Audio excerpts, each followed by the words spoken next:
Back with a new reel and my today's reel is about Indo-Russia relations। यदि मैं India और Russia relations की बात करूं तो बहुत ही सपोर्टिव, फ्रेंडली और कॉर्डियल रिलेशंस रहे हैं दोनों कंट्रीज के बीच में। पास में यदि बात करी जाए तो आप देख ही सकते हैं कि इंटरनेशनल लेवल पे दोनों ने किस तरह से एक दूसरे को सपोर्ट करा है, किस तरह से वो एक दूसरे के लिए स्टैंड करते रहे।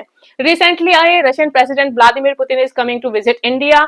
उनकी 2 दिन का विजिट है दिसंबर फर्स्ट वीक में 4 to 5 दिसंबर के लिए, जो कि बहुत ही इंपॉर्टेंट है। और आप देख सकते हैं कि पूरे वर्ल्ड की नजरें होंगी इस मीटिंग को लेकर, क्योंकि जो जियोपॉलिटिकल सिचुएशंस अब क्रिएट हो रही हैं उसमें इंडिया और रशिया का बहुत ही इंपॉर्टेंट रोल होता जा रहा है। इंडिया आज जिस तरह से अपने आप को ग्रो करता जा रहा है, जिस तरह से इंटरनेशनल लेवल्स पे अपनी ओपिनियन रख रहा है, डेफिनेटली इंडिया आज के टाइम में बहुत मैटर करता है। और जिस तरह से रशियन प्रेसिडेंट व्लादिमीर पुतिन हमेशा से इंडिया को सपोर्ट करते रहे हैं, या मैं पास्ट की बात करूं तो आप देख सकते हैं कि रशिया ने हमेशा से इंडिया को सपोर्ट करा है।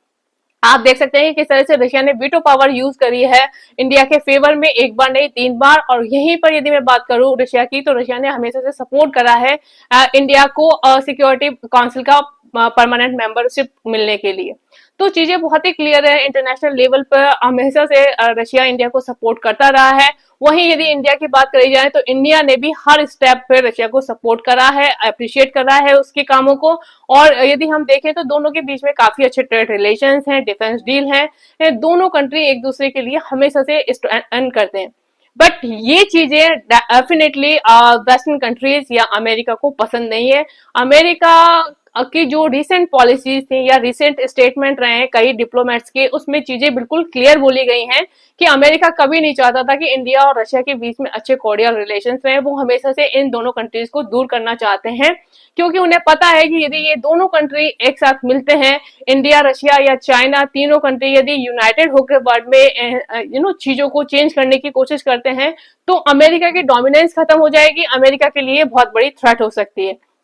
तो ये जितने भी वेस्टर्न कंट्रीज हैं या अमेरिका है, इनकी हमेशा से कोशिश रही है कि किस तरह से रशिया और इंडिया के बीच में जो रिलेशंस है उनको कमजोर करा जाए, उनको किस तरह से कम करा जाए, so that they can get benefit by this.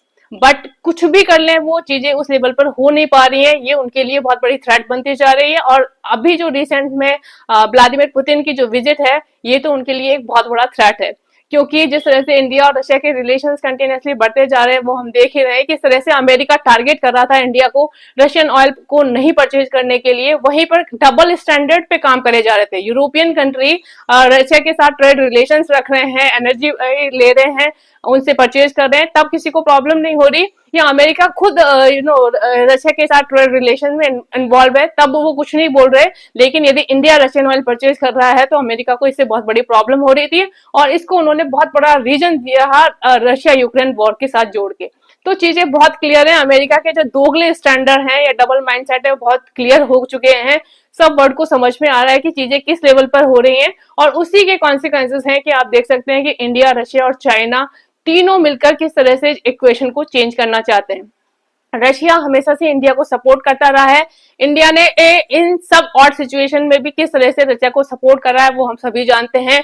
India पर 25% पेनल्टी टैरिफ इंपोज कर दिया गया था, मतलब 25% ऑलरेडी टैरिफ था, 25% और पेनल्टी टैरिफ लगा दिया गया था। इसके बाद भी इंडिया ने अपनी पॉलिसीज पे डटे रहे और किस तरह से अपने नेशनल इंटरेस्ट को या अपने रिलेशंस को प्रायोरिटी देकर उन पैरामीटर्स पे काम करा है, वो हम सभी देख चुके हैं। तो इंडिया और रशिया के रिलेशंस काफी अच्छे रिलेशंस रहे हैं। यदि अमेरिका जैसे कंट्री जो कि आज के टाइम में अपने आप को एक यूनिपोलर वर्ल्ड का हेड समझते हैं, या वो उन्हें लगता है कि वो ही वर्ल्ड को रन कर रहे हैं, उनके मिसकॉन्सेप्शन डेफिनेटली खत्म होंगे। क्योंकि जिस तरह से जियोपॉलिटिकल सिचुएशन चेंज हो रही है, जिस तरह से इंडिया है या चाइना है या रशिया है, ये जो कंट्रीज हैं ये अपनी डोमिनेंस या प्रेजेंस को दिखा रहे हैं, या वर्ल्ड लेवल पर अपने एक मल्टीपोलर वर्ल्ड के बारे में बात करी जा रही है, जहां पर कोई एक कंट्री के पास सारी पावर नहीं हो, वो ही हर चीजें डिसाइड नहीं करे। सारे वर्ल्ड के जितने भी डेवलपिंग कंट्रीज हैं या जो अंडर डेवलप्ड कंट्रीज हैं, हम उन सब कंट्रीज को एक साथ लेकर एक पॉजिटिव एस्पेक्ट में आगे बढ़ना चाहते हैं।